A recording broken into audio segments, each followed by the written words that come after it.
Y le quiero agradecer al Centro de Estudios Chicanos y a su biblioteca, Rebeca, que está ahí atrás. Gracias por tenernos aquí en este espacio tan especial. Para esto también al Centro de Estudios sobre México, su director Rubén está aquí también con nosotros, gracias. También el Centro de Estudios Indígenas nos apoyó para este evento. Y bueno, pues también el Labor Center, les queremos dar la bienvenida a todas y todos. Feliz Día Internacional de la Mujer. Y de alguna manera también estamos participando en la solidaridad de resistencia, trabajando de manera intelectual por la resistencia, ¿no? Entonces había una convocatoria a un paro general. Entonces esta era nuestra manera de celebrar, teniendo a 3 mujeres prominentes, luchadoras, que de diferentes trincheras están luchando por transformar a México y hacer de ese país un país mejor. Pero para transformarlo, pues también necesitamos saber qué está pasando en México. Necesitamos tener un diagnóstico de cuáles son los problemas que nos achacan. Y nuestras 3 participantes han estado a través de los últimos años trabajando en algo que es crucial para México, y esto sería la impartición de justicia en nuestro país. Quiere decir que para que todas y todos los ciudadanos tengan alguna aspiración de llevar a cabo sus sueños, sus aspiraciones, pues necesitamos que la ley se aplique para todos, ¿verdad? Necesitamos que las autoridades también tengan en mente el bien común. Sin embargo, vamos a tener que reflexionar fríamente sobre cuál es la situación actual en nuestro país sobre ese tema de impartición de justicia. Y qué mejor ocasión que la presentación de un libro comprometido que de alguna manera recorre la cortina sobre un acontecimiento que pues nos ha tocado a todos, ¿verdad? Y queremos darle la bienvenida a Anabel Hernández, que escribió este libro necesario, su último en una serie de libros donde nos da la crónica del México profundo. Y en este libro, La verdadera noche en Iguala, pues queremos escuchar de ella. Está el libro allá, por supuesto, si quieren, y al final también pueden hacer que Anabel, a ver si les da una firma para que valga la pena. Pero bueno, Anabel, ustedes la conocen si leen Procesos, si leen cualquiera de los periódicos diarios. Ella ha hecho varias investigaciones periodísticas a profundidad, y bueno, ha compilado lo que ha aprendido sobre el hecho de los estudiantes de Ayotzinapa en este volumen. Entonces vamos a dar la bienvenida a ella. También complementando, y si quisiéramos tener la ronda de presentaciones y luego quizá entrar a un diálogo, vamos a tener también a la compañera Nestora Salgado, que también desde la trinchera de las comunidades que han enfrentado la violencia desde muchos terrenos, donde la comunidad civil está francamente en medio del fuego cruzado entre el ejército y entre, esos sí son malos hombres, ¿verdad? Para hombres que cargan pistolas, y la comunidad en medio. ¿Qué hace la comunidad? ¿Para dónde va? En vez de esconder la cabeza en la arena, en vez de esconderse de miedo, la comunidad, con líderes como Nestora, se han organizado para responder a ese fuego cruzado. Se han organizado no solamente a nivel comunidad, pero ha trascendido la idea de que la comunidad se defienda su dignidad, defienda su vida. Y eso creo que nos provee de un ejemplo de qué puede hacer la gente en su vida cotidiana para resistir esta violencia que viene de todos lados. Y yo creo que es súper importante e interesante tener a Nestora, una actora política que está construyendo este nuevo México sobre la práctica comunitaria. Y también tenemos la gran fortuna de tener a Tsiria Ávila aquí con nosotros, que también se ha abocado a la defensa de los derechos humanos a través de la comunicación, desde varios lados, en redes a nivel nacional, y también pues queremos que nos dé una reflexión de cuáles son los temas cruciales para México. Pues bienvenidas, qué manera más grata de celebrar el Día Internacional de la Mujer. Y bueno, si quieren tomar la palabra, Anabel, luego Nestora, luego Atsiri, y pasamos y luego entramos a un diálogo que la gente tiene, o como ustedes gusten, y la gente tiene muchas preguntas, ¿no?, para entablar un diálogo con ustedes. Bienvenidas y adelante, el piso es suyo. Muchas gracias. Primeramente yo creo una disculpa por llegar tarde y hacerlos esperar. No acostumbramos a llegar tarde, pero el tráfico se nos atravesó muy feo. Gracias por su paciencia. Nosotros nos organizamos de una manera un poco diversa, entonces empieza... así. Gracias, buenos días, buenas tardes a todas y todos. También a nombre mío una disculpa por llegar tarde. Quisiéramos decir que efectivamente hoy estamos celebrando el Día Internacional de las Mujeres, pero queremos reivindicar este día no con los regalos, las flores, los apapachos, las comidas, sino más bien como una fecha, una reivindicación de los derechos de las mujeres que han sido asesinadas, las mujeres que lucharon porque hoy tengamos los derechos que tenemos las mujeres, porque se haya conquistado el derecho al voto, el derecho a los salarios, el derecho al trabajo, entre otros derechos. Y también traer a la memoria a esas luchadoras incansables, ¿no? Aquí el día de hoy también me honro de estar acompañada por dos luchadoras desde diferentes lados, ¿no?, desde lo comunitario y desde la pluma, como es el caso de Anabel. Pero también traer a la memoria a las madres de los 43 normalistas desaparecidos, ¿no?, que son ellas quienes nos dan también el motor para seguir alzando la voz, para seguir denunciando, seguir exigiendo justicia y seguir exigiendo la verdad, ¿no? Y bueno, en ese sentido, mencionarles el contexto del estado de Guerrero.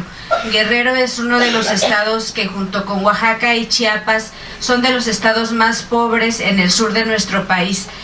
Pobres de alguna manera, pero ricos en otro tipo de forma, ¿no? En la organización comunitaria, en la cultura, en la riqueza que tienen también en los recursos naturales, etcétera.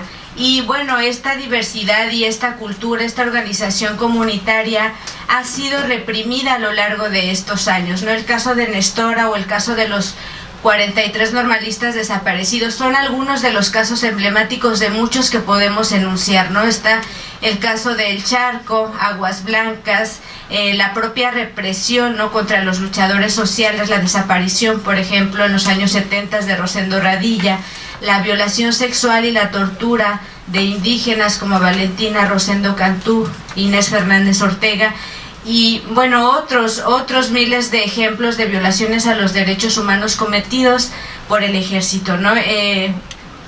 Más adelante Anabel ahondará en esto, pero sí decir que el estado de Guerrero ha sido uno de los estados que más ha combatido, pero también el más criminalizado, ¿no? Y como decía, estos ejemplos de luchadoras y luchadores sociales han quedado en la memoria, ¿no?, y siguen sembrando también las nuevas generaciones, ¿no? La Normal de Ayotzinapa ha sido la cuna y paso de otros de ellos, como Genaro Vázquez, Lucio Cabañas Barrientos también. Y bueno, decir que es uno de los ejemplos, ¿no?, de las normales que están siendo criminalizadas en el país, ¿no? Nunca habíamos visto algo así. En el 2014, cuando se vio la desaparición, la ejecución extrajudicial, fue algo de una magnitud que no habíamos vivido en mucho tiempo, ¿no? Pero que no fue la primera agresión que sufrieron los normalistas de Ayotzinapa. En el 2011, en diciembre, dos de los estudiantes de Ayotzinapa, Jorge Alexis Herrera Pino y Gabriel Echeverría de Jesús, fueron dos estudiantes también que junto con sus compañeros se manifestaron en la Autopista del Sol para exigir el derecho a la educación, ¿no? En México, lamentablemente, no todas las personas tienen acceso a ese derecho básico, ¿no?, que es la educación, como en otros lugares, ¿no? decimos, la educación, la salud, la alimentación, tendrían que ser derechos que nos correspondan, ¿no? Por los impuestos que se pagan, por las luchas que se han ganado, pero lamentablemente no es así. La Normal de Ayotzinapa acoge a los estudiantes más pobres de la montaña de Guerrero y de otros estados del país, ¿no? Tlaxcala, Oaxaca mismo, ¿no? Pero son los hijos de los campesinos, mepás, nahuas, ñomdá también, de la región, de las regiones de Guerrero, de la montaña, principalmente una de las regiones más golpeadas, las que llevan o los estudiantes que llegan a esa escuela, ¿no? Porque además, digamos, de la formación que tienen distinta a las otras escuelas públicas, pues es una escuela que es muy económica, ¿no? Que no pagan, al contrario, se les da pues una cuota, que esa cuota es la que muchos de los estudiantes, como en el 2011 y en el 2014, se sigue peleando, ¿no? Se sigue peleando porque el gobierno quiere prácticamente desaparecer a esas normales, y es la lucha que han tenido no solamente los normalistas de Ayotzinapa, sino también los normalistas de Oaxaca, de Michoacán y de otros estados. Cada vez son más pocas, pero creo que es necesario como traer a colación también de dónde viene la exigencia, ¿no? La exigencia de la permanencia de este tipo de educación, ¿no? De la garantía del derecho a la educación para los jóvenes más pobres, ¿no? Que no se dediquen al narcotráfico, sino que efectivamente tengan la oportunidad. Bueno, yo en el 2011, de 2010 a 2013, tuve la oportunidad de vivir en el estado de Guerrero, de pertenecer al Centro de Derechos Humanos de la Montaña Tlachinolan, que es una de las organizaciones que ahora acompaña a los padres y madres de Ayotzinapa. Y el haber vivido en la montaña de Guerrero definitivamente cambió el panorama, ¿no? La visión que una tiene hacia la vida, y también me marcó, digamos, me permitió ver la pobreza, la corrupción, todo esto que Ayotzinapa de 2014 develó. Pues es algo que es muy común y muy recurrente en el estado de Guerrero. A pesar de eso, existe la organización comunitaria, como decía, ejemplos como el de Nestora, como el de la Coordinadora Regional de Autoridades Comunitarias, está también ahí presente, y es lo que nos hace, como decía en un principio, decir que es posible seguir exigiendo justicia, ¿no? Y que este tipo de casos no nos apague, o no, como activistas, como defensoras de derechos humanos, no se cierre o no acalle nuestras voces, sino más bien que junto con la comunidad internacional, los estudiantes, en este caso aquí en la universidad, las propias personas migrantes y de México y no de México, sigamos alzando la voz y exigiendo justicia, ¿no? El trabajo que Anabel nos presenta y nos presentará hoy, el libro que ustedes podrán adquirir, es un material muy valioso que tendría que venir de las autoridades. La investigación tendría que ser hacia la sociedad, de esclarecer los hechos, de informarnos qué verdaderamente pasó. Sin embargo, no es así, y lejos de hacerlo, pues más bien otra vez vemos cómo se hace una colusión entre los tres niveles de gobierno, entre las autoridades de los más altos niveles. Entonces estamos aquí justamente para traerlo a su conocimiento, no decir que han pasado ya más de 2 años, pero seguimos exigiendo la justicia, el acceso a la verdad y el respeto a los derechos humanos en nuestro país. Muchas gracias.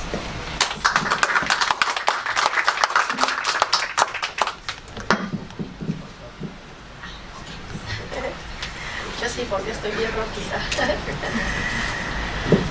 Bueno, nuevamente, buenas tardes. Es un orgullo y un placer para mí estar aquí frente a ustedes, creo que merecidamente, pero también aquí con las compañeras. Y bueno, yo, como creo que muchos de ustedes conocen mi caso, algunos sí lo conocen, yo vengo como a poner en contexto también la radiografía en el caso de Nestora Salgado. En el caso de Nestora Salgado estamos mostrando ese análisis o esa radiografía real de lo que sí pasa en las comunidades, de lo que sí pasa en el Estado, y hablo por Guerrero, porque soy de Guerrero, la colusión que hay en el gobierno con el narco, con la delincuencia organizada. El caso de Nestor Salgado fue muy obvio y sigue siendo obvio, porque finalmente sigo con la criminalización en mi contra. Yo siempre he dicho que nosotros somos avalados por una comunidad. Nosotros creo que apostamos a la organización, a un cambio, pero organizado y con bases, que esa organización y esas bases vienen de la comunidad. El ataque fue muy obvio. Nosotros solamente quisimos hacer un poco para nuestra comunidad, brindar esa seguridad que le correspondía al Estado, a los 3 niveles de gobierno. No nos estaban dando esas garantías, que es un derecho, la vida, de caminar seguras por nuestras calles, cuidar a nuestros niños. Cuando nosotros queremos hacer o tomamos esa iniciativa de darnos protección, porque realmente eran nuestros hijos, nuestra familia la que se estaba desapareciendo, a los que estaban matando, y finalmente no viene el ataque directo de lo que nosotros conocemos como la delincuencia organizada, sino viene directamente del gobierno, y no solo del municipio ni del Estado, viene de los 3 niveles, y que finalmente me encarcelan cuando ven que nosotros estamos creciendo en organización y que estamos haciendo un buen trabajo y que estamos dando un resultado que con mucho orgullo puedo decir que a 4 años de este levantamiento en Olinalá, hasta ahorita no ha habido otro secuestrado en nuestra región, no ha habido otro asesinato, no ha habido otra desaparición de nuestra gente. Entonces, orgullosamente digo que todo lo que el gobierno me hizo pasar de mala manera ha valido la pena ese sacrificio, el saber que nuestra gente, nuestras mujeres duermen a gusto, duermen un poco más confiadas. Vale la pena seguir luchando.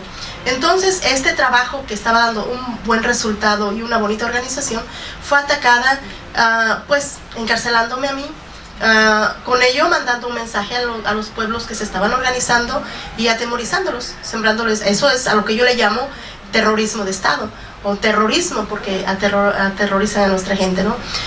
Pero fue bien obvio y feo que yo también así muchas veces me confundo, porque viene el ataque tan fuerte con el ejército, la marina y Policía Federal, ¿no? Que me llevan a un lugar aislado, a una prisión federal de máxima seguridad, sin una orden de aprehensión, sin nunca haber estado ante un juez, sin tener un debido proceso, donde se violaron todos mis derechos, no solo a tener una defensa, sino en tiempos, como ellos dicen, en tiempos y formas, y cuando dicen ¿dónde está la ley que es rápida y expedita, como se determina? No existe nada de eso. 2 años, 8 meses me hicieron pasar en prisión, torturada, y que finalmente nunca me presentaron una víctima de los 70 que secuestré y de los que he asesinado, o familiares de los que asesiné, por ejemplo, que ellos dicen. No ha habido como tal eso, ¿no? Entonces estamos viendo y demostrando con esto cómo está la corrupción tan grande. Nosotros estábamos llegando o siguiendo las pistas de el tráfico de niños, por ejemplo, la prostitución de niños, y estos secuestros. O sea que entonces nosotros creemos que alguien con mucho poder estaba detrás de todo esto que estaba pasando en nuestra comunidad.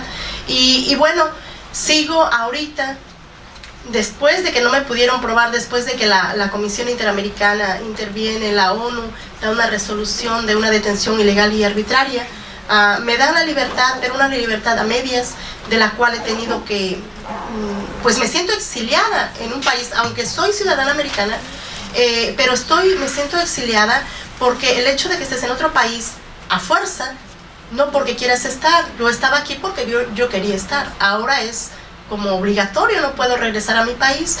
Me siguen el proceso a pesar de que no ha habido una sola prueba, a pesar de que he demostrado mi inocencia con documentos acerca, por ejemplo, en el caso que fue bien obvio, de los asesinatos, donde me acusan como autora material de los hechos.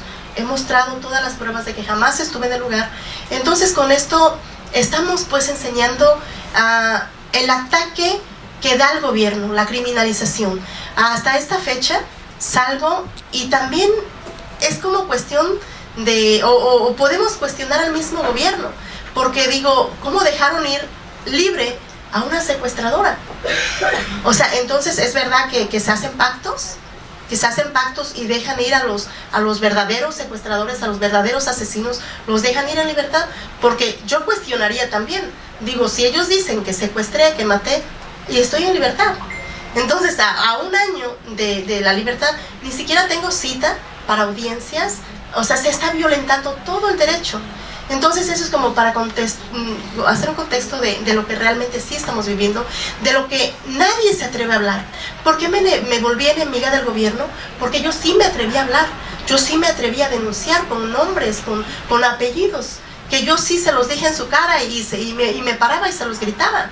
Entonces es por eso que me volví enemiga del gobierno, ¿no? Porque muy difícil es que alguien se atreva directamente a hacer las denuncias. Lo hice y estas son las consecuencias.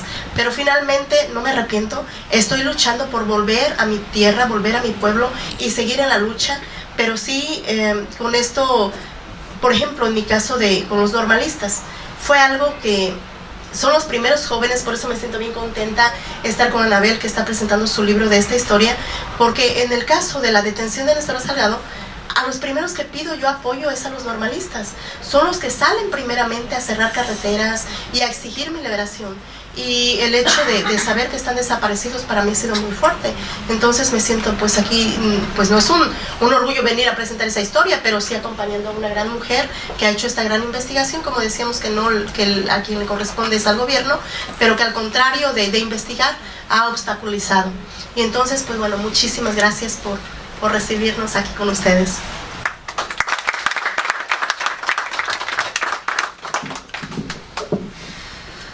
Bueno, antes que nada quiero agradecer muchísimo la invitación que me han hecho para poder presentar este libro aquí en la Universidad de California en Los Ángeles.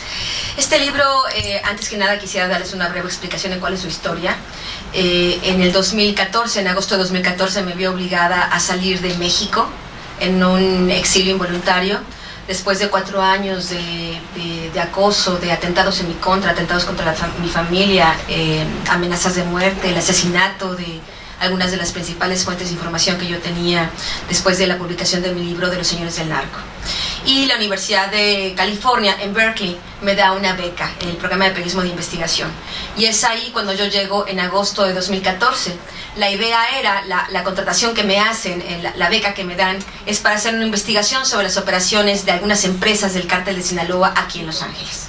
Esa era justamente la razón por la que Berkeley me contrata. Sin embargo, cuando estoy ya allá, ocurren los acontecimientos de septiembre de 2014.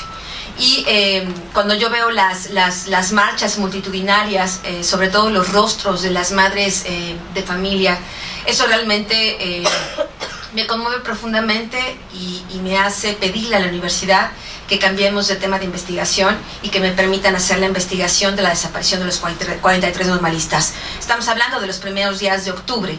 Ya para entonces el gobierno de Guerrero y el gobierno federal estaban construyendo una verdad histórica, una verdad oficial que no tenía nada que ver con todas las investigaciones sobre narcotráfico y crimen organizado que yo había hecho sobre Guerrero durante varios años.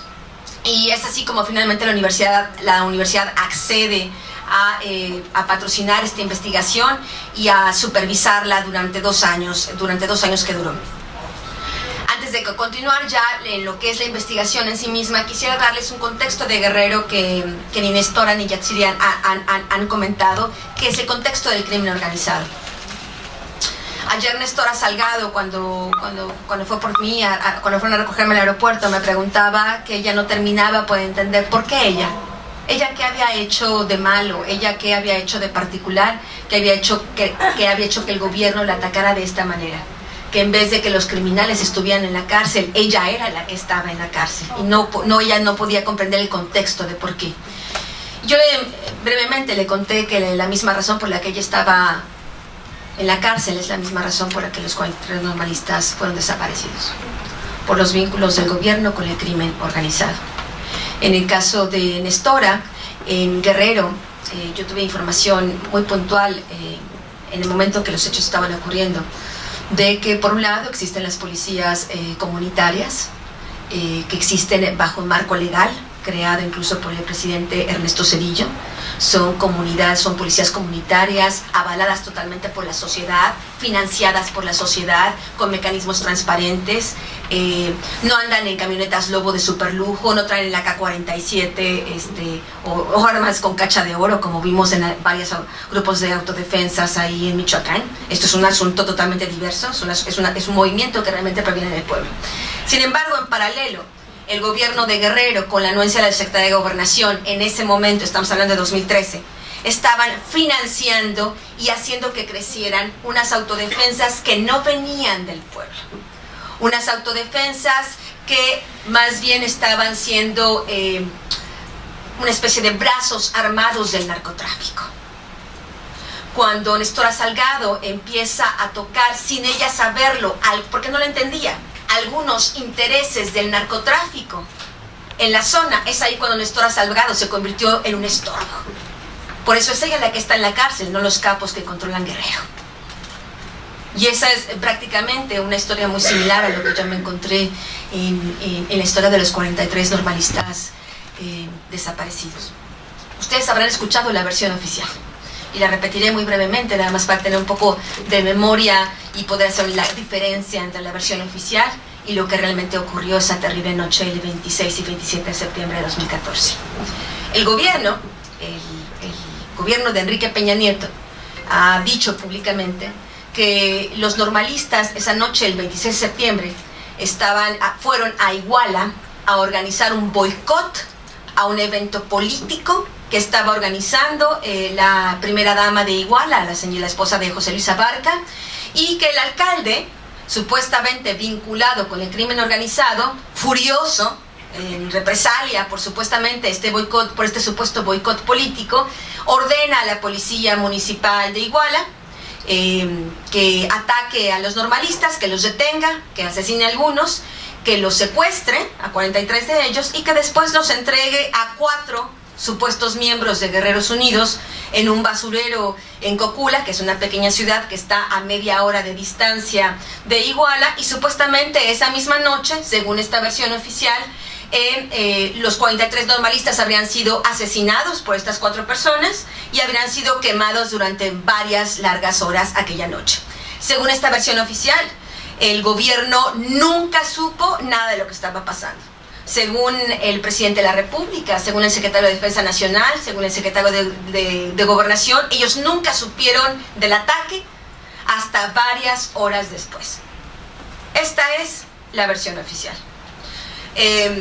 Hablan de que este supuesto grupo, que coludido con la policía municipal masacra a los estudiantes, era un llamado grupo que se conocía como los Guerreros Unidos, que supuestamente estaba combatiendo con otro grupo criminal que se llamaba Los Rojos.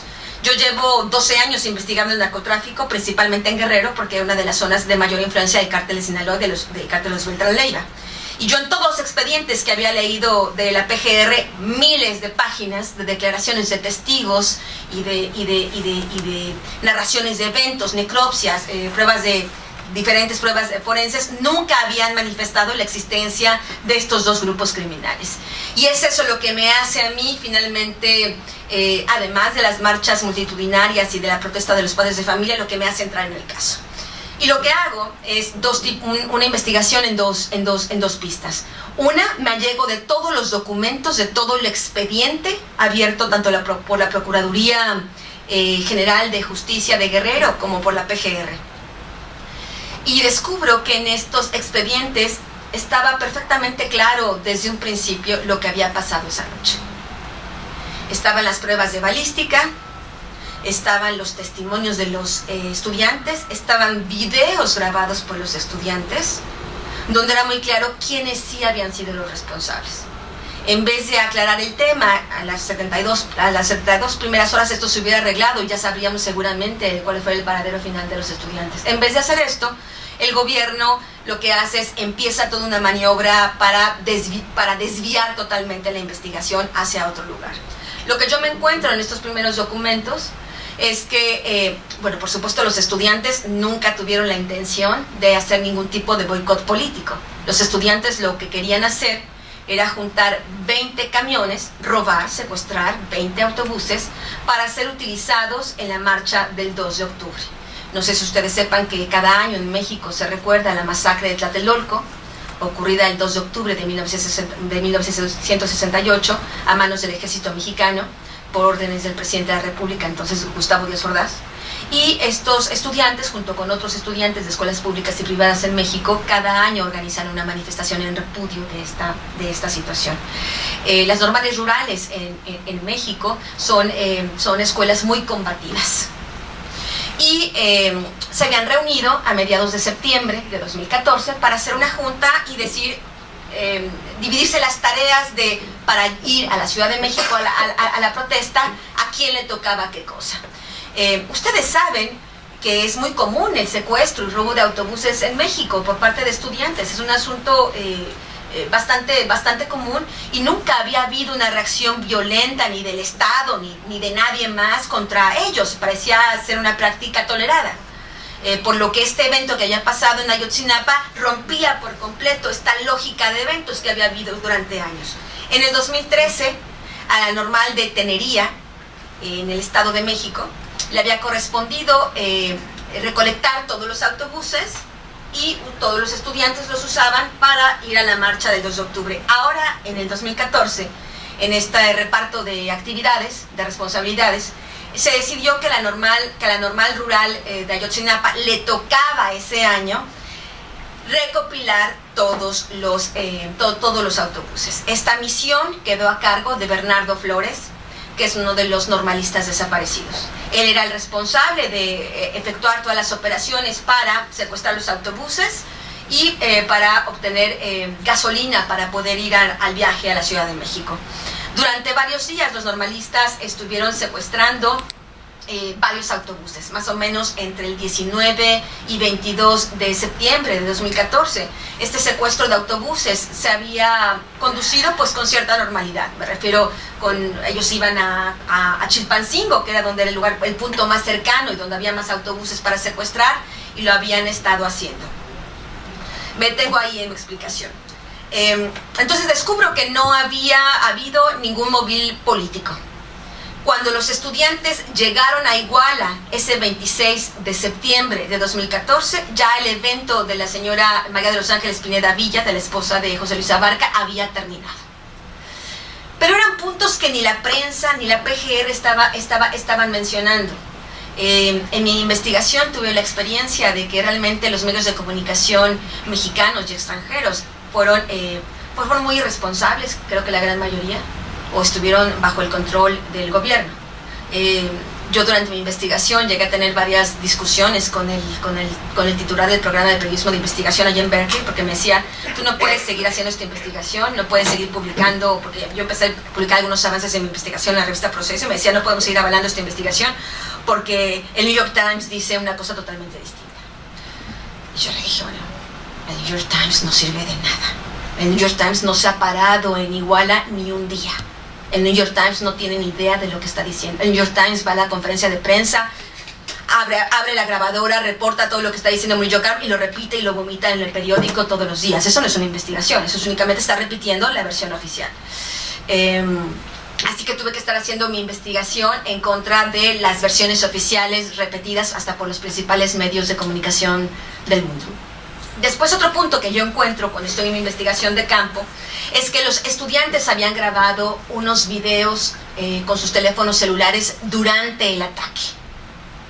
En mi primer viaje a Iguala me reúno con los normalistas y les pido estos videos. Estos videos ellos los entregaron al día siguiente, el 27 de septiembre de 2014, a la Procuraduría General de Justicia de Guerrero. Es decir, la Procuraduría los tenía desde un principio, pero nunca los anexaron al expediente, nunca los mencionaron. Si uno puede buscar en todo el expediente que tiene ahora la PGR sobre el caso, los videos no existen, como si jamás los hubieran entregado a los normalistas.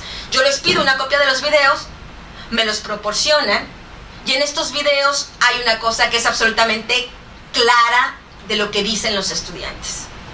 Hay un punto donde está el ataque, donde están los disparos, y uno de los normalistas grita: ya se van los policías, refiriéndose a los policías municipales, que algunos sí habían participado. Se quedan los federales, nos van a querer fastidiar. Cuando yo escucho esto en el video, pues evidentemente me abre totalmente una nueva ventana de investigación. El gobierno estaba diciendo que no habían estado, el gobierno decía que ni siquiera se habían enterado. Entonces empiezo mucho más profunda mi investigación, vuelvo a entrevistar a los normalistas sobrevivientes de esa noche, y ellos narran, sí, estaba la Policía Federal. Y luego vuelvo otra vez al expediente de Guerrero, y ellos habían dicho que estaba la Policía Federal en el ataque desde las primeras declaraciones. Voy a las calles de Iguala a reconstruir la historia, porque este evento ocurrió un viernes 26 de septiembre, en la noche, donde había muchas personas en la calle. Había personas en el Zócalo, había personas en sus casas, había personas en los comercios, había muchísima gente en la calle. No es un evento que haya ocurrido en alguna montaña desierta donde nadie hubiera visto nada. Voy a las calles para tratar de reconstruir la historia. Y los vecinos me hablan, sí, estaba la Policía Federal, me dicen dónde estaban los bloqueos de la Policía Federal. Me hablan directamente, sí, había policías municipales. Los propios estudiantes, el único sobreviviente de un camión donde desaparecieron todos los demás, me dijeron también estaba la Policía Estatal. Yo vi sus uniformes. Cuando nosotros nos estaban disparando en el tercer camión en la calle Juan N. Álvarez, estaba también disparando la Policía Estatal. Voy con los vecinos, me costó muchísimo trabajo porque los vecinos estaban aterrorizados, ellos no querían abrir las puertas. Les estoy hablando de un asunto que efectivamente, como decía Nestora Salgado, tuvo que haber hecho la PGR, una investigación que tuvo que haber hecho el Ministerio Público, y no lo hicieron no porque no sepan investigar, o porque yo sea más lista que ellos, no lo hicieron porque no querían, porque evidentemente ellos habían construido su historia y querían que esa historia fuera la única verdad que existiera sobre el caso. Finalmente logro romper, durante varias visitas, el silencio de los vecinos, y me dan un dato fundamental en la historia. Entrevisto a vecinos que estaban en el Zócalo, entrevisto a la señora que vendía los elotes, entrevisto al señor de la farmacia, entrevisto a un conductor que iba por uno de los puntos donde ocurrió uno de los ataques, entrevisto a vecinos que estaban en sus casas, y todos hablan de una cosa: no solo estaba disparando la policía estatal y la policía municipal, o sea, no solo había personas uniformadas disparando, sino también había personas vestidas de civil disparando contra los autobuses, contra los estudiantes. Yo había pensado en un principio, porque el gobierno había dicho que también supuestamente habían participado miembros del crimen organizado en algunas partes de la balacera. Yo pensé, bueno, deben ser miembros del crimen organizado, es probable que sea eso, ¿no? Que sean algunos sicarios que hayan estado disparando contra los autobuses. Y entonces me meto más en mi investigación y les pregunto a las personas que me describan físicamente cómo eran estas personas que disparaban. Todos empezaron a repetir una y otra vez: es que parecían militares, es que parecían militares, es que parecían militares, en diferentes puntos de Iguala, es que parecían militares. Y a mí, por supuesto, yo dije, pues esta gente no sabe ni lo que está diciendo. O sea, número uno, dice el gobierno que los militares, o sea, según el general Cienfuegos, que es el secretario de Defensa Nacional, no había militares esa noche. El batallón estaba vacío, todos estaban atendiendo un supuesto accidente automovilístico varios kilómetros de distancia.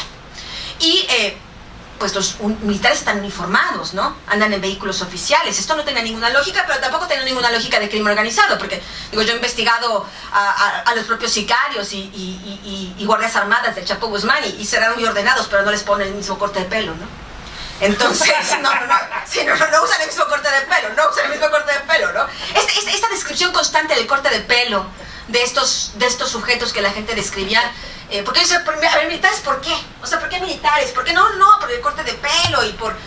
O sea, parecían todos como de un mismo modelo, ¿no? Hago una solicitud de información a través de Transparencia a la Secretaría de Defensa Nacional, y finalmente descubro que sí, que en todos los puntos de los ataques hubo militares vestidos de civil. Era un organismo, un órgano del Estado que yo no conocía, y me parece que hasta ese momento en México no se conocía, que es un órgano, se llama Órgano de Búsqueda de Información dentro del Ejército, que son militares vestidos de civil que van a hacer diversas tareas de inteligencia en momentos críticos. Y era cuando el coronel del 27 Batallón de Infantería tiene que rendir su declaración ante la PGR, él reconoce que había mandado parte de este equipo a los puntos donde habían ocurrido los eventos. Claro, él no dice disparamos, él dice ahí estaban, pero bueno, nada más vieron lo que estaba pasando y se fueron porque les dio mucho miedo, ¿no? Cuando yo veo esto y cuando la gente dice estaban disparando, vuelvo al primer expediente que abre la PGR de la Procuraduría de Guerrero y vuelvo a checar los casquillos y las pruebas de balística. Tenía yo todo el expediente, tengo las fotografías de los autobuses baleados, los casquillos que se recogieron en las calles. Y lo que descubro es que había casquillos que correspondían al calibre de las armas que esa noche portaba el ejército mexicano, que era el G3. De los que hasta ese momento nadie había hablado, ni siquiera la Comisión Interamericana de Derechos Humanos, el grupo de expertos independientes, nadie hizo caso a los casquillos, que me parece que es un error garrafal. Cuando uno está investigando un crimen, lo primero que tienes que llegarte y de investigar es las elementales pruebas de balística, elementales, necropsias, etcétera, etcétera, que están a tu alcance. Descubro, cada cartucho de bala tiene una marca que es irrepetible. Cada fábrica le pone una marca justamente para identificar de quién es el casquillo. Investigando esta información que yo había tenido desde el primer día que obtengo los documentos, descubro que es la fábrica de cartuchos de Industria Militar de la Sedena, estos casquillos que correspondían al calibre que esa noche portaba el ejército mexicano y que ninguna otra corporación que había participado en los eventos portaba. Le hago una solicitud de información a la Sedena y le pregunto, porque bueno, como el gobierno siempre pone de pretexto que los criminales son más listos, ¿no? O más poderosos, o los roban o los asaltan, ¿no? Yo le pregunté a la Sedena, dime cuántos casquillos de este calibre para esta arma produces al año, fábrica de cartuchos. Dime si estos cartuchos están a la venta, porque efectivamente la industria militar fabrica cartuchos. Y algunos de estos cartuchos están a la venta. Cualquier ciudadano los puede comprar de determinado calibre, siempre y cuando muestre la licencia legal del arma que tiene. Y dime, Sedena, ¿cuántos de estos cartuchos te han robado de 2001 al 2015, que es cuando yo hice mi solicitud de información? Y la Sedena me responde, no te puedo decir cuántos cartuchos produzco, porque es información de seguridad nacional. Solo el ejército mexicano tiene acceso a estos cartuchos, nadie más, no están a la venta, no, ningún ciudadano puede tenerlos, solo el ejército mexicano. Y 3, no me han robado ni un cartucho. Bueno, más claro no puede ser. Las pruebas periciales, forenses, de que el ejército disparó en 2 escenas del crimen, que es la escena de la calle Juan N. Álvarez, donde se aparecieron 23 estudiantes, y el punto donde fue atacado el autobús de los Avispones, un equipo de fútbol, también aparecieron ahí casquillos del ejército. Una vez avanzado en esto, la pregunta era, ¿por qué? Ok, ya estamos viendo que el gobierno mintió, que sí participó la Policía Federal, que sí participó la Policía Estatal, que participaron algunos miembros de la Policía Municipal y que participó el Ejército. ¿Pero por qué? ¿Cuál era la motivación? Ese era el siguiente paso de la investigación. Vuelvo de nueva cuenta a revisar toda mi investigación y veo que en esta historia hay 2 protagonistas. Mucho más, que su presencia es mucho más persistente que la de los propios normalistas. Y son 2 autobuses. Los 2 autobuses Estrella de Oro, de donde desaparecieron los 43 normalistas. Esa noche, los normalistas viajaban en 5 autobuses. Pero solo desaparecieron los estudiantes de 2 autobuses. ¿Por qué? Yo me lo pregunto, o sea, ¿quién elige quién vive y quién muere? ¿Por qué unos sí y otros no? ¿Cuál es la lógica de todo esto? Y vuelvo de nuevo cuenta a las pruebas de balística y veo que efectivamente uno de estos camiones Estrella de Oro estaba totalmente baleado. Se ve que toda la carga de fuego, este autobús tenía 2 autobuses adelante, pero toda la carga de fuego se fue principalmente en este tercer autobús de la calle Juan N. Álvarez. Y luego veo el carro de los Avispones, del equipo de fútbol, que no tiene ninguna lógica en nada. la gente no podía entender, bueno, ¿por qué los futbolistas fueron atacados? Decía el GIEI, decía el grupo de expertos que mandó la Comisión Interamericana, es que había la orden de que ningún autobús, la orden del crimen organizado, de que ningún autobús saliera de Iguala. No es cierto. Yo investigué, muchas corridas de autobuses se cumplieron, muchos camiones salieron en esos horarios de Iguala hacia diferentes destinos. No era que había que parar todos los autobuses. Cuando yo hago una comparación entre los dos autobuses Estrella de Oro y el autobús de los Avispones, son exactamente iguales. Son blancos con franjas verdes. Era lo único que explicaba por qué el camión de los Avispones había sido atacado de esta manera, a diferencia de los otros autobuses donde estaban los estudiantes. El blanco no eran los estudiantes, el blanco eran los autobuses. Entonces hago una reconstrucción de qué pasó días antes. Estos autobuses, ¿de dónde vienen? ¿Cómo los consiguieron? ¿Cuál es la historia de estos autobuses? Sí, la historia de los normalistas es muy importante, por supuesto, como víctimas, pero ¿cuál era la historia de estos autobuses? Y es ahí cuando retomo a los normalistas que empezaron a hacer las primeras tomas de los autobuses, entre el 19 y 22 de septiembre de 2014. Una reconstrucción de hechos que ni la PGR ni tampoco la Comisión Interamericana han hecho hasta ahora. Y cuando yo empiezo a reconstruir esto, unos estudiantes me dicen, pues es que esos dos camiones los secuestramos, los tomamos el 22 de septiembre de 2014, ahí cerca de Chilpancingo. Le digo, bueno, ¿y qué pasó? O sea, los toman, ¿y qué pasó? Pues cuando los tomamos, los rodea la Policía Federal y no quiere que se los lleven. Y yo les pregunté, por supuesto, bueno, supongo que esto mismo ocurrió con los otros autobuses. No, los otros autobuses los pudimos llevar como si nada. No, siempre llevamos autobuses, no hicieron nada. Pero cuando tomamos estos autobuses al azar, porque ellos los agarran al azar, de verdad, o sea, agarran a la gente, la bajan, y es totalmente aleatorio. Ni el color ni nada, es indistinto. Ni la marca, puede ser Costa Line, puede ser Estrella de Oro, puede ser Estrella Roja, puede ser lo que sea, ellos agarran lo que encuentran. La Policía Federal reacciona distinto con estos autobuses, los rodea. Los estudiantes estaban a punto de rendirse, pues quédate con tus camiones, ¿no? Y llega un grupo de la normal como refuerzos, y logran burlar el cerco policíaco y se llevan los dos autobuses, que la noche del 26 de septiembre se convirtieron en el ataúd de estos estudiantes. Estos dos autobuses se quedan estacionados en la normal de Ayotzinapa durante días. El 26 de septiembre, a la 1 de la tarde, un grupo de estudiantes arriba a Chilpancingo. Cuando ellos llegan a Chilpancingo, ya toda la central de autobuses estaba rodeada por el ejército. O sea, ya todo el escenario para lo que iba a pasar estaba ya predeterminado. Yo investigué, bueno, era normal que el ejército estuviera custodiando una central de autobuses. No era normal. No, era un asunto totalmente ya se había salido totalmente de la normalidad o de control.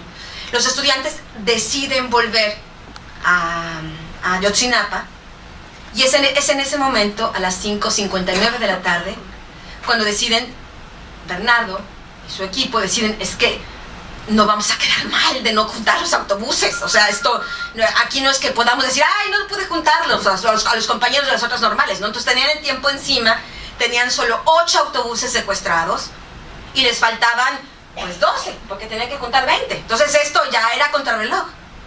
Es en ese momento cuando sacan estos dos autobuses Estrella de Oro y viajan en ellos hasta Iguala, pensando que en Iguala no iba a haber el cerco militar que se habían encontrado en Chilpancingo. Mucha gente dice, es que claro que fueron al boicot político, o iban manipulados por narcotraficantes, por eso fueron hasta Iguala. Sí, Iguala queda mucho más lejos que Chilpancingo. Lo que nadie sabía es que ya en Chilpancingo había todo un cerco militar y por eso no pudieron quedarse a robar los camiones en Chilpancingo, y por eso se van hasta Iguala. Desde el minuto que mueven estos camiones empieza todo el monitoreo del ejército, del CISEN, de la Policía Federal, de la Policía Estatal, a través del C4 de Chilpancingo y de Iguala. Y eso es una documentación a la que puede tener acceso durante mi investigación. Y es realmente ahí cuando uno se da cuenta que eran los dos autobuses, el blanco, durante todo el tiempo, durante todas las horas desde que salen de de Ayotzinapa, pues hasta que ocurrió la desaparición de los normalistas. Yo estuve dando esta explicación. Los padres de familia fueron a México a finales de noviembre para pedirme que fuera yo pues más que a presentar mi libro, más bien como a rendir un informe, como explicarles justamente toda esta información que yo había ido acumulando y que hasta ese momento nadie les había dado, ¿no? Cuando yo voy, uno de los padres de familia se levanta y dice, porque hubo polémica, los estudiantes estaban muy molestos en un principio con lo que yo estaba señalando de que ellos habían secuestrado estos 2 autobuses. Los 2 autobuses estaban cargados de droga. Los 2 autobuses que ellos secuestraron en Chilpancingo ese 22 de septiembre de 2014 iban cargados con un cargamento de heroína de más de $2 millones de valor. Ellos no lo sabían. Y hubo una polémica con ellos porque ellos decían, es que usted nos está acusando de ser narcotraficantes. No, la zona es una zona de conflicto. La zona de Guerrero es un paso, el estado de Guerrero es un punto fundamental en la producción de amapola, de donde se extrae la heroína. Y esta heroína llega hasta Estados Unidos a través de diferentes cadenas de transporte, y las líneas de autobuses están involucradas en esto. Cuando yo hablo de esta investigación, uno de los padres de familia se levanta y dice, ahora entiendo por qué mi hijo, uno de sus hijos sobrevivientes, le dice que en cuanto ellos salen de Ayotzinapa, inmediatamente hay una serie de motocicletas que los está siguiendo durante todo el trayecto, hasta Iguala. Había monitoreo pues para que la droga no se perdiera, para que no llegara alguien a robarla o qué sé yo. Finalmente, para terminar esta investigación, yo no sabía, entendía yo que el blanco eran los camiones, pero yo tampoco entendía por qué los camiones. Finalmente, que llevo yo más de 12 años investigando el crimen organizado, en Guerrero particularmente, tengo contacto con un grupo criminal, con un informante de un grupo criminal que hacía mi informante durante varios años. Y este informante es el que me termina de cerrar la pinza de lo que pasó. Él me afirma que en estos autobuses había este cargamento de heroína con un valor de más de $2 millones, que este grupo criminal al que le pertenecía la droga no era ni Guerreros Unidos ni Los Rojos. El capo responsable de esto es un hombre que no está detenido ni vinculado con el caso de Ayotzinapa y que ha tenido la protección del gobierno, del ejército particularmente, durante varios años, porque era un hombre que trabajaba muy cerca de los Beltrán Leiva, Arturo Beltrán Leiva, y todo este grupo criminal que durante décadas ha controlado el estado de Guerrero. Entonces no estamos hablando de un grupito menor de pistoleros, estamos hablando realmente de un grupo criminal importante, de altas esferas. No estoy diciendo que este hombre sea como un Chapo, pero este hombre tiene un poder muy, muy, muy importante y tiene un negocio muy importante de trasiego de droga de México a Estados Unidos. Este capo se entera de que sus camiones estaban en movimiento, le ordena al 27 Batallón de Infantería, al coronel, salir a rescatar su mercancía a como diera lugar. Y es ahí como el ejército, junto con la policía estatal, junto con la policía federal, junto con la policía municipal, coordina este evento. Cuando el gobierno decía, es que el presidente municipal con su policía municipal, en Guerrero, en Iguala particularmente, había 5 oficinas policíacas, 5 oficinas de fuerza pública, el 27 Batallón de Infantería, la base de operaciones mixtas de la PGR, una base de la Policía Federal, una base de la Policía Estatal y una minúscula Policía Municipal. Era evidente que quien tenía el mando, de acuerdo a los propios documentos internos del C4, no era el presidente municipal ni su minúscula policía municipal. Era el ejército mexicano quien tenía ahí la batuta, quien coordinaba. Tuve acceso a fotografías de los eventos, porque empecé a hablar con familiares de policías municipales y me decían, nosotros no teníamos ninguna autoridad en Iguala. Aquí quien tenía la autoridad en las reuniones, en las decisiones, era el ejército. Y yo decía, bueno, pues usted puede inventar cualquier cosa, ¿verdad? A mí no me consta. Me mandaron fotografías de estos eventos, de las salas de reuniones donde evidentemente pues todo era verde, y algunos policías federales, algunos policías estatales y algún policía municipal, pero era evidente que estas juntas de reunión para planear todo lo que se refería a seguridad pública en Iguala estaba totalmente controlado por el ejército mexicano.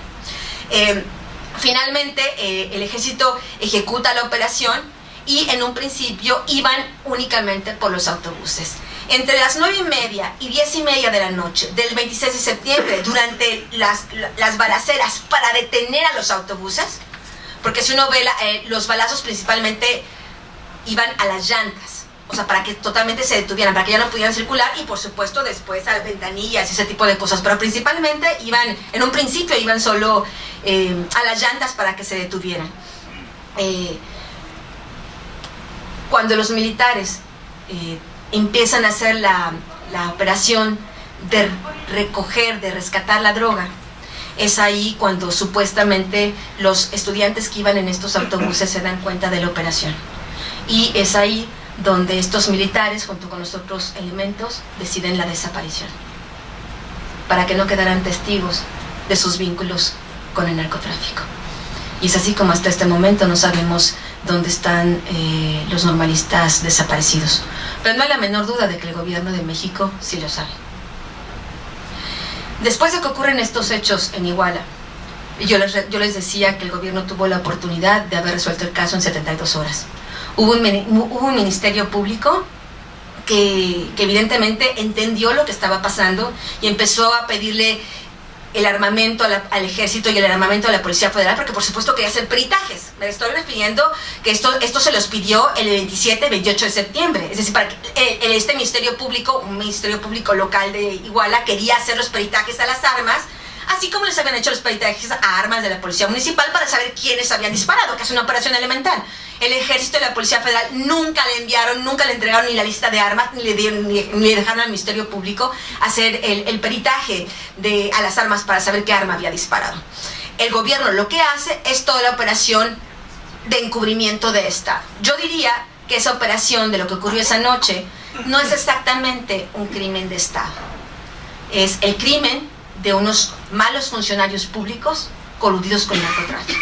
Estamos hablando entre 40 a 50 funcionarios públicos. El nombre de cada uno de ellos está escrito en el libro, porque yo fui investigando nombre por nombre todas las personas que participaron. Lo que sí fue un operativo de Estado es la protección a estos malos funcionarios públicos. Después de mi investigación, para mí es muy difícil entender qué parte fue peor. Evidentemente lo que pasó esa noche es una tragedia, la desaparición de estos 43 normalistas. 3 fueron asesinados, 3 fueron baleados esa noche. Pero después tenemos una lista de más de 100 detenidos, entre policías municipales de Iguala, policías municipales de Cocula, algunos supuestos miembros de Guerreros Unidos, en su gran mayoría maestros, albañiles, gente que iba pasando por ahí, gente que agarraron en la calle y subieron y torturaron. Y estas personas sufrieron brutales torturas para firmar confesiones de crímenes que nunca cometieron. El gobierno hizo esto para finalmente crear esta supuesta verdad histórica y que nadie supiera lo que realmente había pasado esa noche. Cuando yo empecé a reportar en mis reportajes que había habido estas torturas masivas, al principio la verdad es que la gente, hubo muchas críticas, ¿no?, de que yo estaba protegiendo a criminales, ¿no? La verdad es que yo no estaba protegiendo a nadie, estaban los peritajes muy claros de que habían sido brutalmente torturados. Yo no soy médico, pero fui con médicos que podían interpretar estos peritajes. Finalmente la ONU abrió, después de mis primeros reportajes, una investigación totalmente paralela solo sobre la tortura. Y hoy tiene estos casos en La Haya. Y está reclamando al gobierno de México esta tortura masiva que consistió en no solo la típica bolsa de asfixia, sino toques eléctricos en todas las partes del cuerpo y sobre todo el uso de la violación sexual como método de tortura a hombres y mujeres detenidos para obligarlos a firmar confesiones de crímenes que no cometieron. Por eso, aunque el gobierno de México tiene más de 100 detenidos en la cárcel, no encuentra a los estudiantes, porque ninguno de ellos sabe qué pasó, porque ninguno de ellos participó. Yo ignoro si alguno de ellos sea un criminal o tenga algún tipo de nexo diverso, no lo sé, que cada persona sea juzgada por sus delitos, pero ese delito no lo cometieron y el gobierno los está acusando de un crimen del que son inocentes. Después de terminar mi investigación, y con esto termino para empezar con sus preguntas y respuestas, tuve conocimiento. Por supuesto que sabía que decir eso públicamente iba a ser bastante, que había sido el ejército, que había sido la droga, iba a ser bastante polémico. Bueno, pues finalmente eso había resultado en investigación y yo ya había terminado mi libro, lo iba a publicar. Me entero que la PGR, que hay un funcionario interno, como el área de asuntos internos de la PGR, hace su propia investigación interna sobre la investigación, sobre todo el expediente de Ayotzinapa. Pude hablar personalmente con una de las personas involucradas en esta investigación. Y pese a estar amenazado de muerte y haber tenido que renunciar a su cargo, me dio acceso a estos documentos. Y en estos documentos llega prácticamente a las mismas conclusiones que yo. Está exigiendo las conclusiones de este largo expediente de más de 1100 y tantas páginas que hoy cualquiera puede consultar. Yo creé una página de internet que se llama verdaderanochedeiguala.com, donde estoy subiendo los principales documentos que avalan mi investigación. Y ahí van a encontrar, por ejemplo, este documento, que es muy valioso. Y en este documento, el visitador general y 7 fiscales que lo firman llegan a la conclusión de: se tiene que investigar de nueva cuenta a estos 2 autobuses Estrella de Oro. Se tiene que hacer una inspección, no sé con qué técnica refiere ahí, para descubrir si no tenía compartimientos secretos donde se escondía la droga. Se tiene que investigar al capitán José Martínez Crespo, que es uno de los infames protagonistas de esta historia, que encontrarán su historia en el libro, de todo lo que hizo esa noche. En este expediente de la PGR están exigiendo que se le investigue por relaciones con el crimen organizado. Se está exigiendo que a todo el 27 Batallón de Infantería se le investigue no solo por omisión, sino por acción. Es decir, por su participación. Se está pidiendo la detención de varios policías federales. Se está pidiendo también la detención e investigación de policías de la PGR, de elementos de la PGR, de la base de operaciones mixtas de las que yo le había hablado, de que también participaron esa misma noche durante todos estos eventos. Y finalmente están diciendo en este expediente que los eventos del basurero nunca existieron, que los estudiantes nunca fueron ni asesinados ni quemados en este basurero, y que los hallazgos de los restos de uno de los estudiantes en el río San Juan, que supuestamente con esto el gobierno quería cerrar el caso, fue totalmente manipulado. Este expediente, que ahora es público, el señor Enrique Peña Nieto ordenó que se mantuviera en secreto para siempre, junto con una investigación interna que también se hizo a otro infame protagonista de esta historia, que se llama Tomás Herón de Lucio, que es uno de los hombres más cercanos al presidente y que en ese entonces era titular de la Agencia de Investigación Criminal.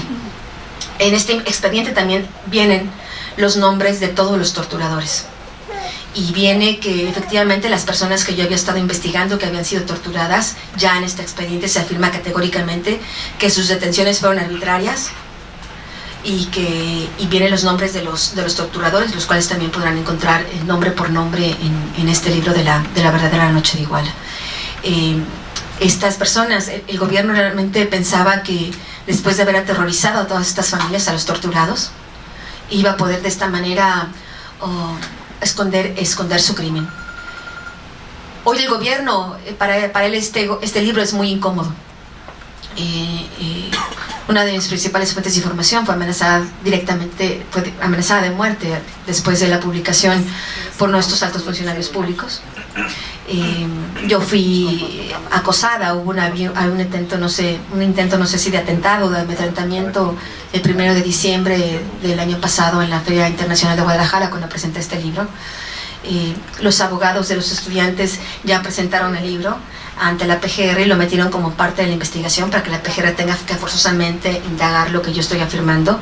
La Comisión Interamericana de Derechos Humanos en diciembre pasado también le ordenó a la PGR investigar al ejército mexicano en función de lo que ya había descubierto en mi investigación. El tema es que difícilmente el gobierno mexicano va a moverse voluntariamente de esta versión oficial. El gobierno de México hoy no puede cambiar la versión oficial. Si los eventos de Cocula nunca pasaron, Y si las pruebas de los restos de Alexander Mora, el único estudiante desaparecido que se supone que se encontraron sus restos en el río Cocula, si estos eventos del río Cocula, si todas esas pruebas fueron manipuladas, estos restos de Alexander Mora es la principal prueba de culpabilidad contra el gobierno de México, de que ellos sí saben lo que pasó y ellos sí saben dónde están. Gracias.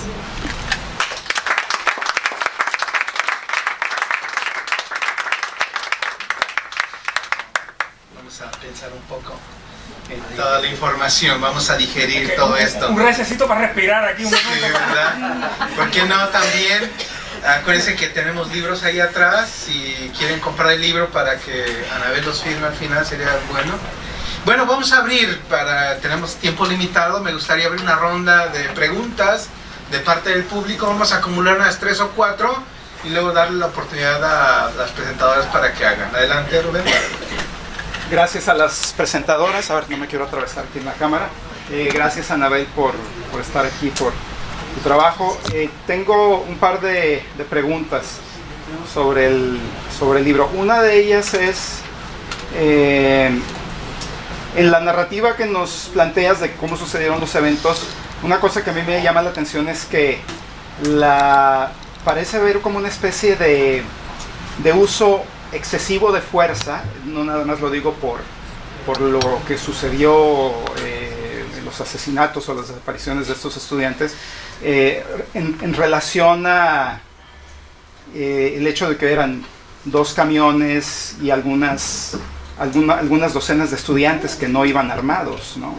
Entonces esto al público común y corriente, al lector común y corriente, le parece como una especie de sin sentido hasta cierto punto, sobre todo si estamos pensando en militares, en gente del aparato de seguridad del Estado, que con quizá menos recursos, un uso menos abrumador de fuerza, ¿no? Hubiera podido recuperar ese cargamento de droga. Entonces quería nada más plantearte esto, es la primera pregunta, comentario, a ver qué nos puedes decir al respecto. Y la otra cosa que también me llama la atención es que el encubrimiento que realiza el Estado, como tú dices, el crimen de Estado está realmente en encubrir lo que sucedió. Parece haber tenido un costo político muy alto para el Estado, si lo pensamos desde el punto de vista de las movilizaciones internacionales que ha habido, internas que ha habido, la multitud de investigaciones. Es un tema que que ha sido en muchos sentidos el dolor de cabeza constante del gobierno de Enrique Peña Nieto, ¿no? Y realmente fue el inicio de una especie de prolongada crisis, ¿no?, política de este gobierno. Entonces, ese costo político puede ser una cosa que quizá no se calculó, ¿no? Pensaron que a los pocos días se le iba a olvidar a la opinión pública y a los periodistas y a todo el mundo lo que estaba sucediendo ahí. O puede ser que, bueno, finalmente no les importaba. También parece un poco excesivo el encubrimiento respecto de posibles formas en las cuales se hubiera podido lidiar con esta situación y no nada más encubriéndola. Entonces también me gustaría escuchar tu reacción al respecto. Sí. ¿Otras preguntas? A ver, vamos a acumular una serie para que podamos tener un buen diálogo. Adelante.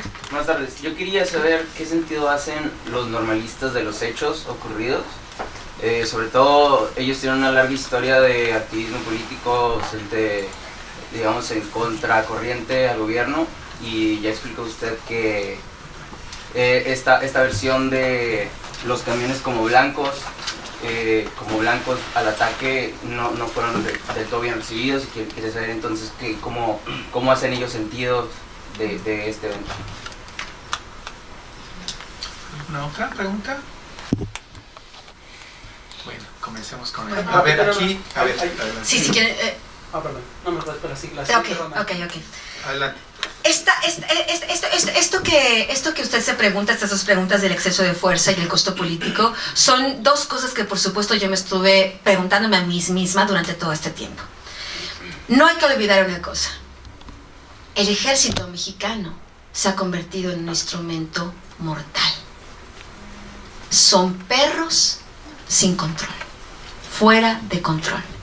Y el evento que ocurrió en Tlatlaya, apenas unos meses antes, 3 meses antes de los eventos de septiembre de 2014, son el perfecto ejemplo. Usted recordará que en Tlatlaya, Estado de México, en junio o julio de 2014, si no me equivoco, los medios de comunicación amanecieron con un boletín de prensa donde había 21 personas asesinadas, supuestamente producto de un enfrentamiento entre narcotraficantes y malas personas con el heroico ejército militar.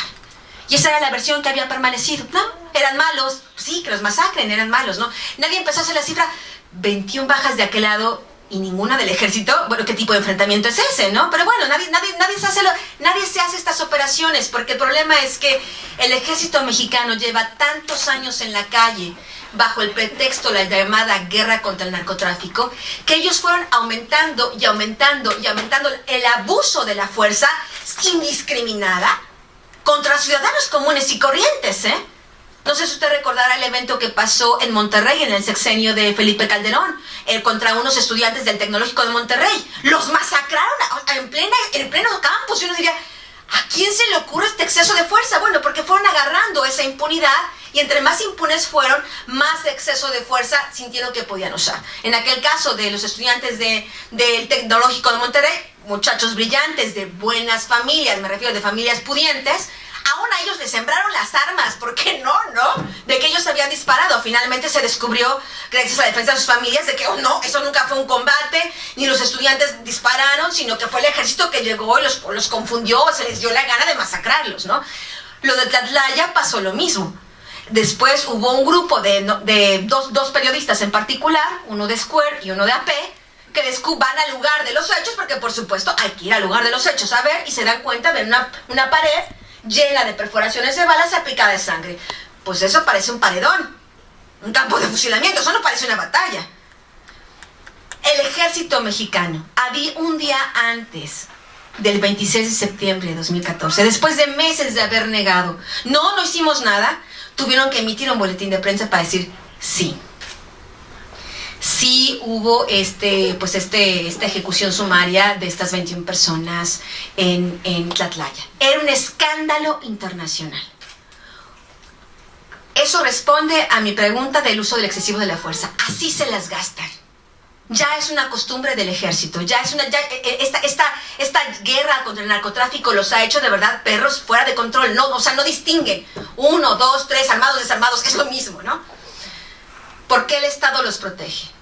Si el ejército mexicano apenas un día antes había tenido que reconocer, después de 3 meses de haberlo negado, sí, nosotros matamos a los 21, iban a decir, ¡ay, también desaparecimos a 43 y matamos a 6 civiles y íbamos por los camiones de droga!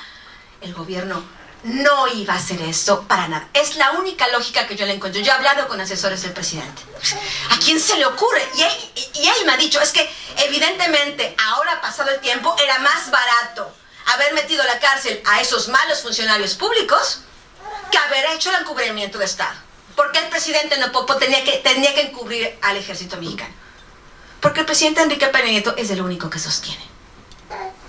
Hoy el presidente Enrique Peña Nieto, hoy desde hace varios meses, tiene un índice de popularidad mínimo. Lo único que lo mantiene sólido es el ejército. Si el presidente se pelea con el ejército, su mandato desaparece. Y no lo estoy diciendo yo, lo está diciendo asesores con los que yo he comentado. Y me parece que es por eso, esta hace razón de, en vez de hacer una limpieza, poner un buen ejemplo internacional. Estos son malos funcionarios públicos, no es la Sedena, no son todos los militares, no son todos los policías federales, porque es verdad, esa noche no eran todos, era un puñado. Después vino la operación del Estado, donde sí ya fue el secretario de Defensa Nacional, donde fue el propio presidente de la República. Pero hasta esa noche era un grupo de malos funcionarios públicos. Pareciera que la desesperación en la que se encuentra el gobierno, esta dependencia al ejército, los ha mantenido de tener que llevar esta mentira histórica hasta estas consecuencias. Respecto al crimen organizado, respecto a la lógica del crimen organizado, y es una cosa que yo me pregunté muchas veces y se los pregunté a ellos, a los criminales. ¿De verdad? O sea, 2 camiones con un cargamento de heroína de $2 millones, si les incautan miles y miles, ¿no? No pierden millones y millones de dólares en los incautamientos. O sea, ¿cuál es la lógica de esto, no? O sea, ¿de verdad la vida de 43 personas vale $2 millones, no? Y el tema es que es nuestra lógica de nosotros como personas normales. Pero en la lógica del crimen organizado, $1 es $1. Y lo que me dijeron estas personas número uno, es una cuestión de disciplina.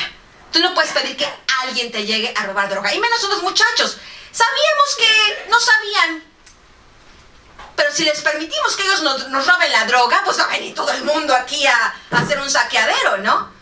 Número 1. Y número 2, es una cuestión de disciplina, de control de plaza. Eso es lo que vale hoy la vida en México. Por esta guerra falsa de crimen organizado, donde la diferencia entre el Estado y el narcotráfico es prácticamente inexistente, donde son prácticamente la misma cosa. Respecto al tema de la reacción de los estudiantes, fue una larga tarde, estuvimos discutiendo, estuvimos hablando. Ellos decían, no, es que esos camiones los teníamos desde hace meses. Pues yo les saqué el acta, la verdad, o sea, les dije, a ver, hay un acta de la compañía de camiones Estrella de Oro, porque sí, ellos levantaron una denuncia penal por el secuestro de los autobuses. Y en esta acta la levantaron el 25 de septiembre de 2014, es decir, un día antes de los hechos. Y en esta acta ellos van poniendo la narrativa de qué día fueron secuestrados los diferentes autobuses, los 8 autobuses que ya los estudiantes tenían. Y viene ahí la fecha de cuando habían sido tomados estos autobuses. Finalmente, la verdad es que esta presentación en Ayotzinapa fue una presentación yo creo que muy útil para ambas partes. Al final los estudiantes me agradecieron la investigación. Y al final las madres de estos muchachos, llorando también me agradecieron que finalmente alguien les había explicado algo que ellos hasta ese momento no sabían. Y voy a decir otra cosa. Cuando el gobierno empezó a criminalizar a estos muchachos, porque ustedes recordarán que pensaban así que si estaban involucrados con los rojos, con Guerreros Unidos, que si iban armados, que si habían permitido que se subiera gente de narcotráfico a los camiones para tomar la plaza de Iguala. Antes de que yo me presentara ahí en Ayotzinapa, un padre y una madre de familia se acercó a verme en privado allí en la Ciudad de México. Y con lágrimas en los ojos me preguntaron, ¿mi hijo es narcotraficante? ¿Tus compañeros son narcotraficantes? ¿Por eso pasó lo que pasó? ¿Tú te puedes imaginar el dolor de un padre pensar no solo el hijo desaparecido, sino que además el hijo un criminal?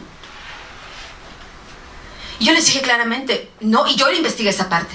Yo investigué con el grupo criminal. Oye, los estudiantes, ellos no tenían ni idea. Si los estudiantes hubieran metido en narcotráfico y hubieran sabido que ahí había $2 millones, ni de locos mueven los autobuses. Ya llaman al Chapo Guzmán o al Mario Zambada o a alguien para que vaya a recoger la mercancía. Ni de locos lo hacen. Evidentemente ellos no tenían ni idea de lo que venía en los autobuses, no tenían ni idea. Y finalmente, cuando los padres de familia me agradecieron, entendí que parte de la gratitud era, me alegra saber que mi hijo no era un criminal.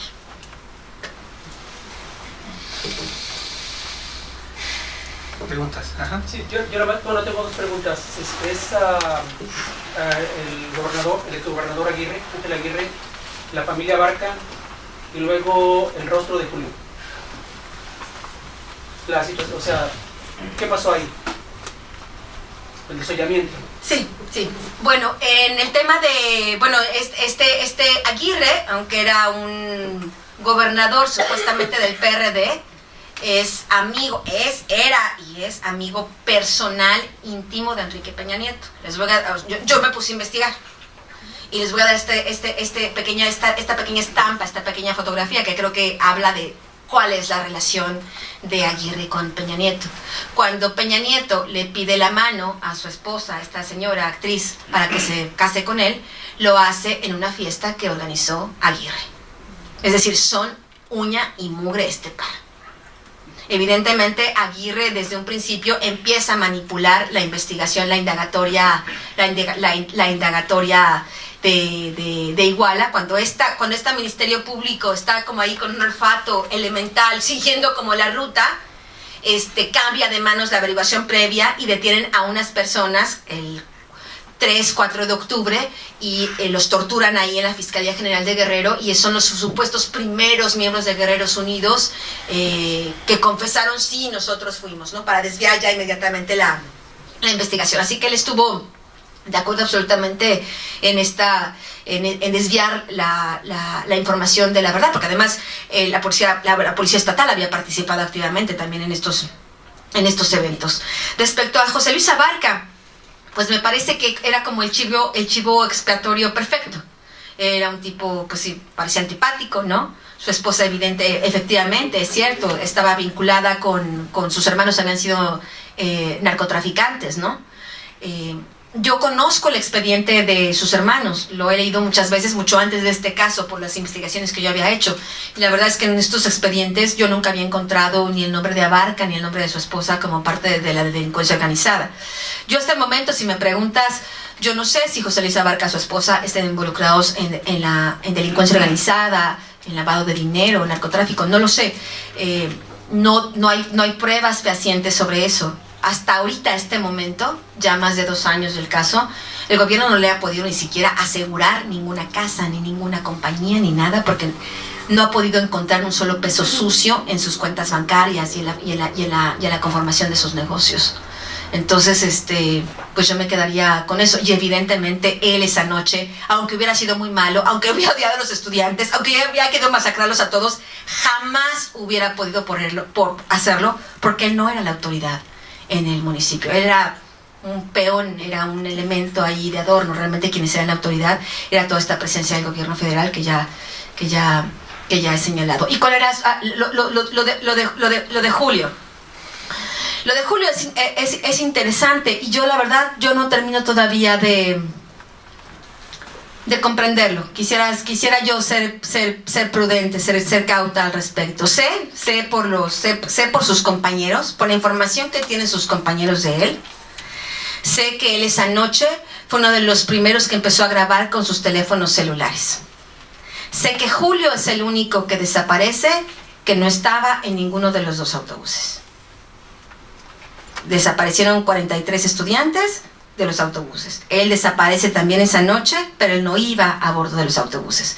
Él desaparece en otro momento corriendo de una última balacera que hubo ahí en Iguala. Y bueno, eso es lo que tendría que decir. Este asunto de desollado o no desollado, me parece que no tiene que ver con lo que el gobierno quiso decir de crimen organizado, la marca del narco. No, me parece que tiene que ver tal vez con algo mucho más complicado que yo misma no termino de terminar mi investigación para poder afirmarlo.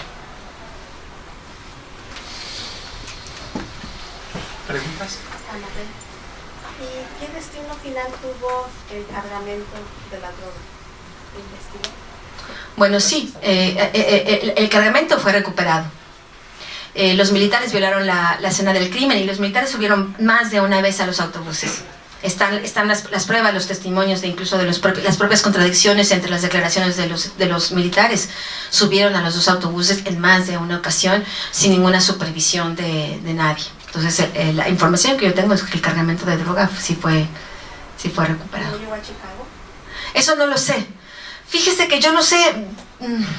Yo sigo investigando esto, pero no, yo creo que esa droga, bueno, este capo en particular no trabaja solo en Chicago, trabaja también en Atlanta, trabaja en otras zonas. Es difícil saber dónde quedó esta droga, es complicado, pero no hay este narcotraficante que controlaba esta zona no solo mandaba droga a Chicago, mandaba droga también a otras partes de Estados Unidos.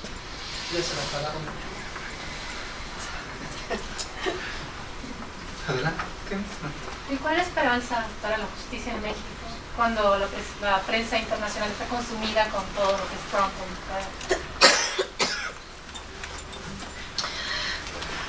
Bueno, yo es una de las cosas que también me pregunto, ¿no? Hacer este tipo de investigaciones implica mucho tiempo, implica muchas cosas como persona, ¿no?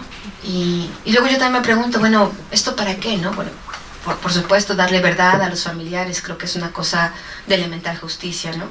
Creo en una justicia histórica, ¿no? Hay este libro, que la gente lo lea, que la gente saque sus propias conclusiones, ¿no?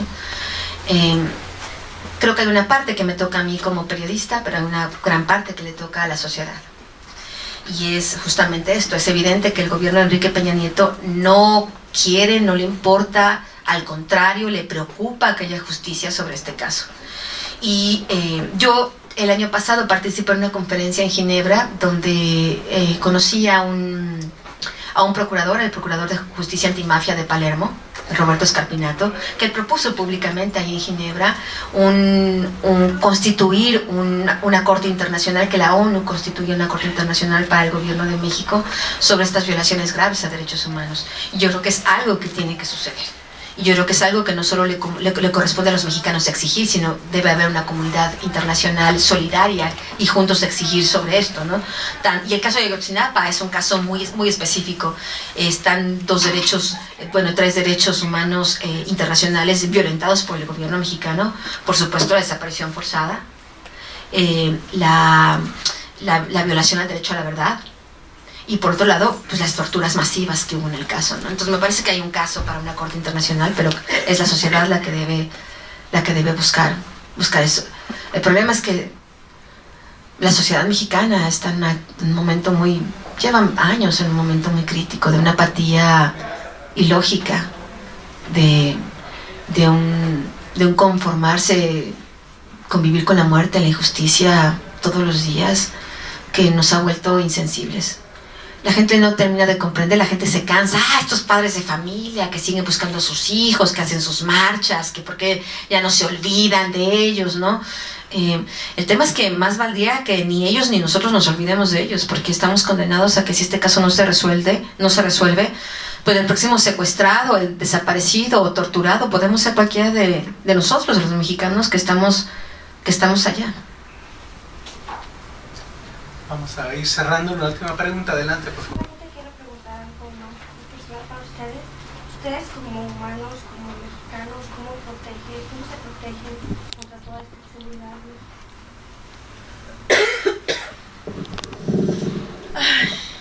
Bueno, primeramente creo que la protección nuestra son ustedes. El hecho de que estemos visibles y aquí ante ustedes, esa es la protección más grande que creo que tenemos. Pero también yo dejo algo que quiero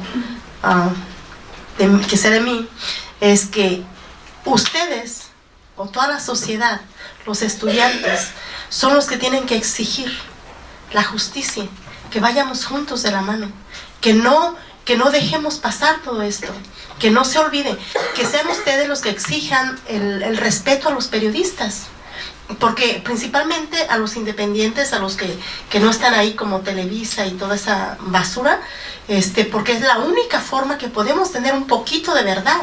Entonces yo creo que nos falta a nosotros hacer ese trabajo más fuerte y exigir a nivel internacional y principalmente yo tengo mucha confianza en los estudiantes, que exijamos esa justicia para todos, que caminemos de la mano, que consolidemos esa lucha, pero juntos desde aquí.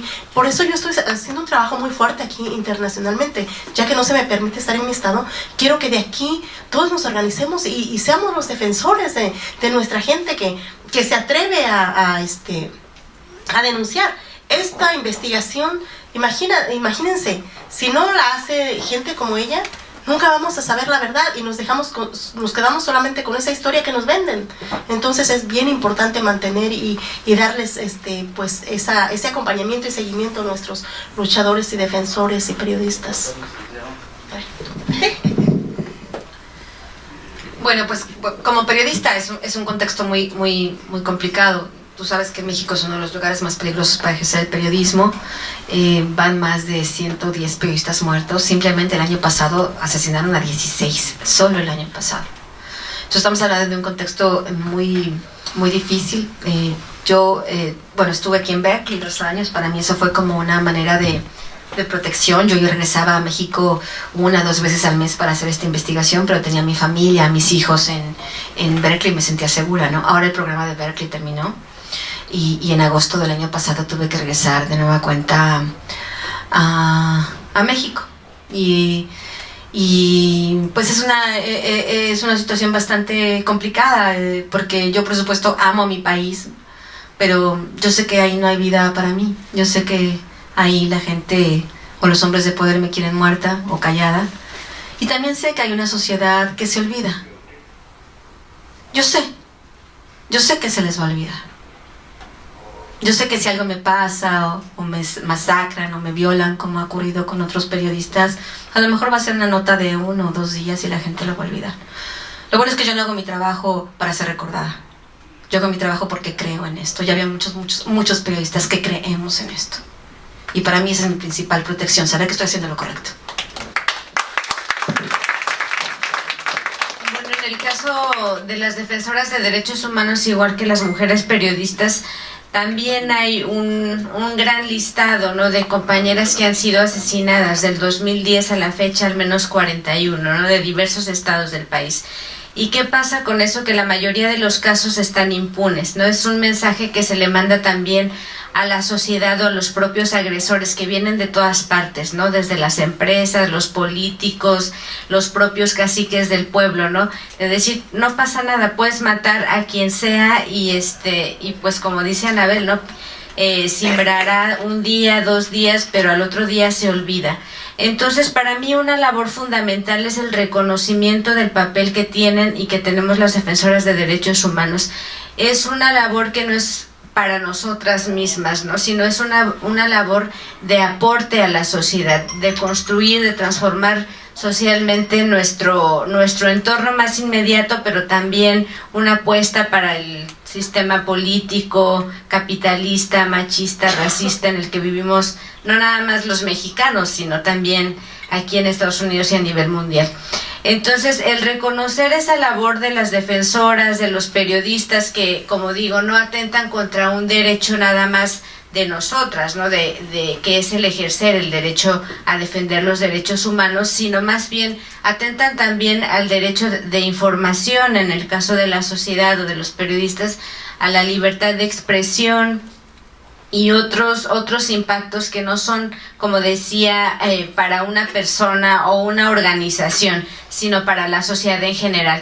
Entonces, reconocer, alzar la voz cuando una periodista, cuando una defensora es agredida, creo que es uno de los granitos de arena que se puede aportar desde la sociedad en general. Muchas gracias. Pues vamos a agradecer a nuestras panelistas por haber venido.